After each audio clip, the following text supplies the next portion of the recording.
We welcome back to the program today Bill Scher, politics editor for the Washington Monthly and co-host of the online show The DMZ, with also somewhat recent David Pakman Show guest Matt Lewis.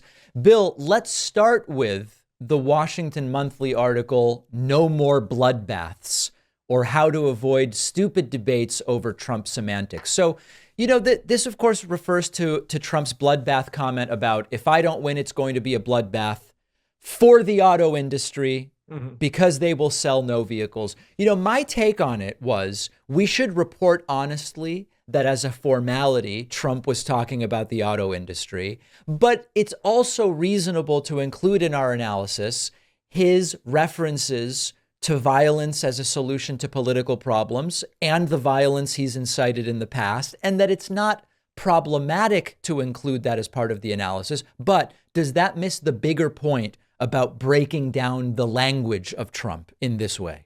Well, I mean, if you're a reporter, it's not your job as a reporter to approach this in a way that's conducive to Biden's reelection. So everything that you just laid out would all be legitimate ways for reporters to explore the comment. The point of my article is, I think it's incumbent on the Biden campaign and others who want to see Trump lose to frame the overall to frame Trump's entire approach to rhetoric in a way that avoids semantic debates about what did he really mean. Because if every time Trump says something, I mean, Trump speaks in word salad constantly.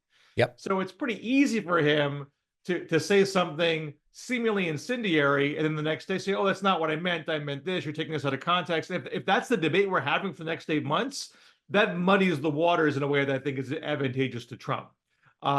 So it's not really about what did he mean. And we have the advantage here of having 4 years of Trump as president to look back to. We don't have to speculate about what is he trying to get at here. You might have had to do that in 2016, but we're in 2024. We know what happens after 4 years of a president of the United States spewing this kind of hatred, whether it's over the line or just behind the line, however you want to describe it. We know what the impact of it is. And that is literally cities burning, rioting in the streets, vigilantes shooting protesters, and culminating with a literal insurrection on the US Capitol because the guy at the top set a tone that turned Americans against each other. So once you look at things in that framework, it doesn't matter what he meant, because what he did leads to that horrible end. And I think if you put the entire campaign through that kind of framework, you can pull almost anything he does into that framework. And again, it's not a question of the journalists trying to deliberately echo what I'm saying here, but if one team is putting in things in that frame, invariably that bleeds into mainstream media coverage just as much the way Trump saying things were awesome on my watch from 2017 to 2019, that bleeds into mainstream coverage too. That's what campaigns do. So that is my strategic advice to the Biden campaign and to others who want to see Trump lose. But in a sense, it is an argument about context, right? Which is the words don't matter so much as the fact that the context for 4 years has been what you laid out. It's a differently worded argument about context, unless I'm misunderstanding. Right. I mean, a narrative frame creates a context. Yes. And what I'm arguing is you want to create that frame in a way that makes it much harder. I mean, there's always going to be a rejoinder. Republicans aren't going to just accept your frame. They're going to push back at it in some way. But let me take another example, where Trump said that if you're Jewish and you vote Democrat, then you hate Israel and you hate your own religion. Right. The response from a lot of Democrats was you're being anti-Semitic. The response from Republicans was, well, I mean, I wouldn't have used those words, but he was basically right. I mean, Democrats do hate Israel these days. You're debating the meaning of anti-Semitism. Whereas if you were in my frame, Trump always pits Americans against each other, and that leads to our cities on fire. That is what happened 4 years ago. Whether the meaning of anti-Semitism is not relevant to that framing. So the pushback to what I'm saying if you're a Republican is, hey, don't blame Trump for that. That the riot, that was Black Lives Matter. And, he didn't tell the insurrectionists to storm the Capitol. Well, okay, you can say that, but I'm looking around right now. I don't see my cities on fire. I've had a different president for the last 4 years, and things aren't like the way they were 4 years ago. So you can try to claim it's not his fault, but this didn't happen under other presidents. It only happened under him. So you connect the dots. I was a few weeks ago invited to the White House for a pre-State of the Union thing and had Fancy. about an hour and 15-minute meeting with the vice president. Nice. And one of the really interesting things was it was off the record, so I need to be respectful about Sure. maintaining that. Yeah. But the atmosphere behind the scenes was one where I felt like not only are they paying attention to what's happening in corporate media with regard to coverage of this race, but they have all of the right things to respond with. And I was left wondering, why aren't we hearing some of these responses from the Biden administration publicly? Now, obviously, behind closed doors, sometimes elected officials are willing to say, or maybe say things with certain language that they have calculated is not to their advantage to use publicly, or whatever the case may be. But there is the impression that despite everything you write about and talk about, and I write about and talk about, that the Biden administration is not communicating well the state of the economy, the contrast you're talking about when cities were burning and now they're not, etc. Why do you, well, first of all, do you agree that there is some kind of public facing issue with how this administration is communicating the state of the country now versus 4 years ago, the state of the economy, etc.? And do you think that it is because they haven't figured it out, or because they think it's to their advantage to communicate in the way that they're communicating? Well, look, it's obviously it's always easier to be the pundit sitting at home behind his laptop and sketch out a little piece of strategy. It's easier for me to do that than actually be president. Yep. And run a presidential campaign at the same time, when you actually have to govern the country and deal with international crises, and sift through. I mean, Donald Trump's a target-rich environment, which is a blessing and a curse. There's like a thousand things you could say, but you can't do them all. Right. So it may be, in an off-the-record meeting, you might put forth a thing, and the vice president says a thing in response. You're like, oh, that one made sense. I like that one. But how does it work in a constellation of activity in a way that cuts through all the clutter? And so the average person who doesn't follow the news every single day is really going to feel it, when there are a lot of things that go on in a given news cycle that are totally out of your control and may not be to your advantage. Right. So I don't like playing the role of I know everything and these numbnuts in the White House don't know what they're doing. Well, let me put it a different way. I look at the economy by saying, here's the 6 to 8 economic indicators that I think are the most important. They all look pretty good.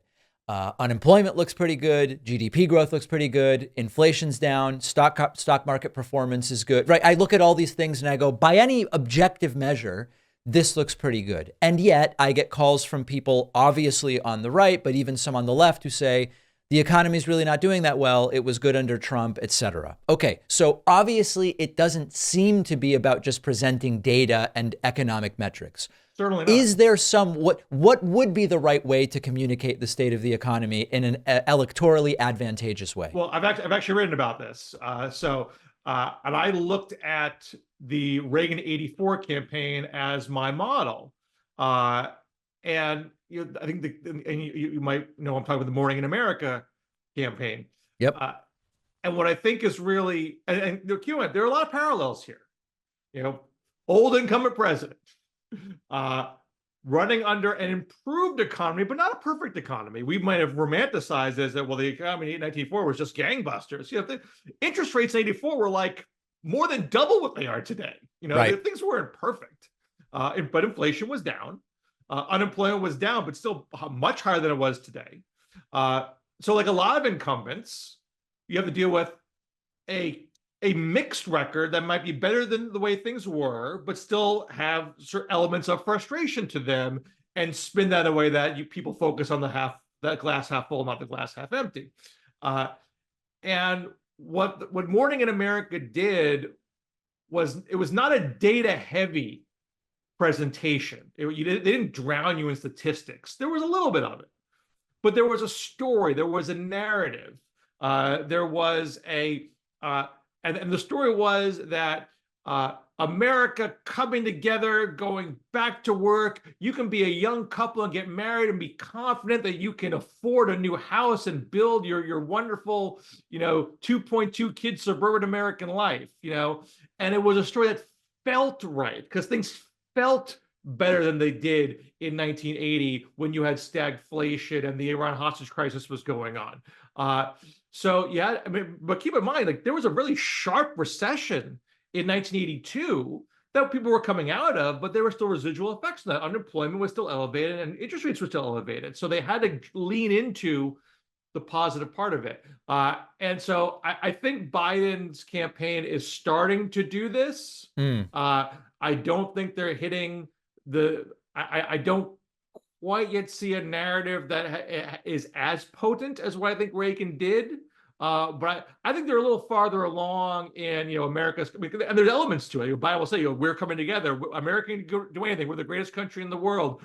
Manufacturing is coming back. We're building jobs for the future. Like there is some of that. So I don't want to be overly critical here.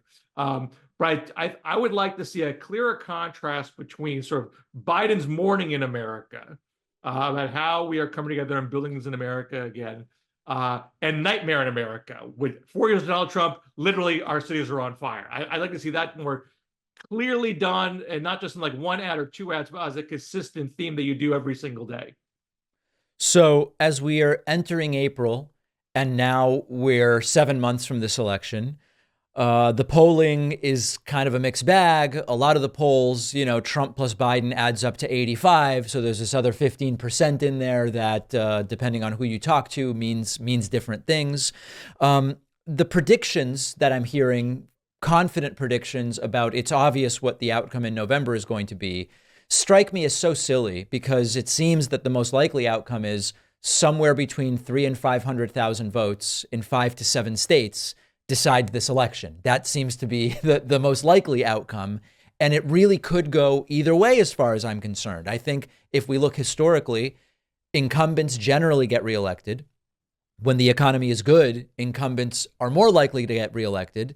If we start with 2020, where Trump already lost, and you add 91 indictments, civil liability for rape, all these other things, it's hard to imagine, well, it's going to go way better than 2020 for Trump. But I don't really know. So I'm curious, as we are now just 7 months away, it's no longer, Rachel Bidikofer, when we were 15 months away, said, David, the polls mean absolutely nothing. Well, we're talking April now. So how do you see the polls? What do you think of the confident predictions that are being made? Give us a sense. Well, I wouldn't make any confident predictions either way, 7 months out. Things can break late. Look, a lot of times in presidential elections, the polling is pretty stable all year long. But there are other cases like, say, 2004, where Bush-Kerr was pretty tight, all the way through, and then it really breaks in Bush's direction after the conventions. Right.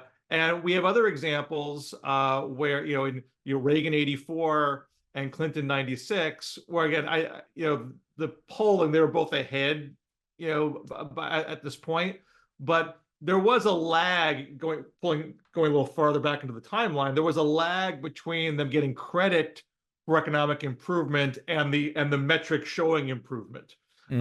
So, and one more factor here, and you alluded to this. I mean, we have 4 cases of incumbents losing in the last 100 years: Herbert Hoover, Jimmy Carter, George H.W. Bush, and Donald Trump. In every one of those cases, you had pretty severe economic distress cutting into election day, which we currently do not have. So It would be highly, highly unusual for an incumbent to lose it's not a perfect economy, but on the whole, this is pretty darn good, historically speaking.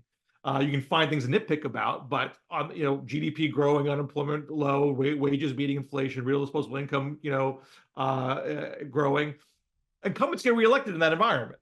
Right. So I am definitely more focused on that right now than I am about the polling. I think the polling can catch up to the metrics. And what we often look at is GDP growth in the first 2 quarters of an election year. So we haven't seen those numbers yet. I did look at, the Federal Reserve of Atlanta does a GDP now thing where they sort of try to track it in real time. And I didn't look at they upload it every week, so forgive me if I like Google while I talk to you. When I looked at it last week, it was at 2.3, which is not like a gangbusters number, No, but it's but fine. It's fine. certainly not a sign of a problem, I guess I would say. Right, It's not, exactly. yeah. I mean, but it could change. I mean, Yep. if we had a downturn between now and June, would I be more worried? Sure, I would. Okay, so now it's at 2.1 as of earlier this week. But so if Less we're thrilling, I guess I would say, but still not a sign of distress. and also, and you wouldn't necessarily want it to be too high because that might kick inflation back into gear. Yes, So yes. you want things to be not too hot, not too cold. So if we were staying at this kind of slow and steady trajectory, I would feel very good about Biden's chances. Now, of course, there is this X factor. Well, a couple X factors. There's his age. Yep. There's the border, and there's Israel Gaza. Yep. And I can't think of. I mean, immigration, as an issue runs hot, cold all the time. I've never seen a case of immigration really determined an election, so I'm skeptical of that being the issue. Not that Biden should do nothing on the subject, but I'd be surprised if that was the thing that ended his campaign. And Israel Gaza also, you can't find an example of an international crisis that did not involve American troops dying that determined an election. Now, if you don't mind me going on and on and on, there is one caveat to look at, which is 1948. Harry Truman, his famous comeback victory against Thomas Dewey. This is also the year where he recognizes Israel.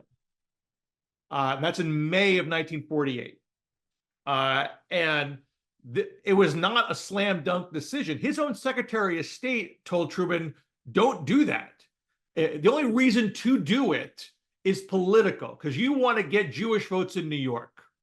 And New York was the biggest electoral college prize. So it's not in our national interest to do this.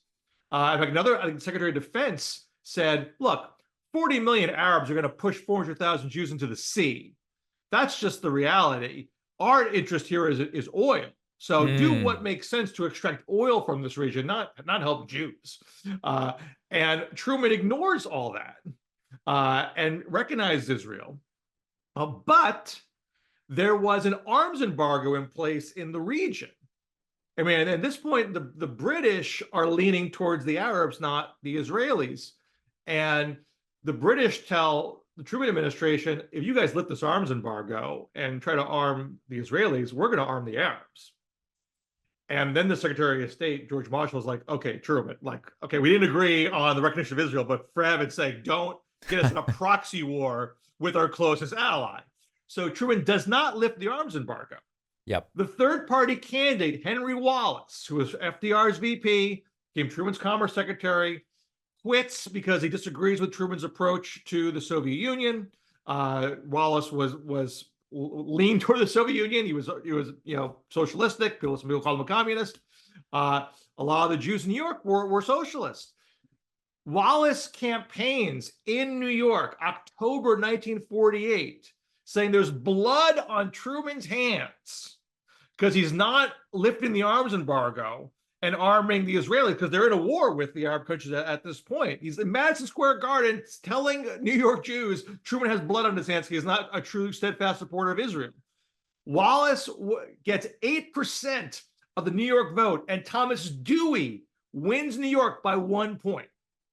So you could argue that this issue actually flipped the state away from the president. However, it so happened that Truman won a bunch of other states that offset the loss of New York. So there's that one caveat that maybe if all these sort of stars align, that a Middle East crisis can flip the state, and people looking at Michigan, the Arab communities there, to think that might happen here. But it is so rare, so it's not something to be ignorant of.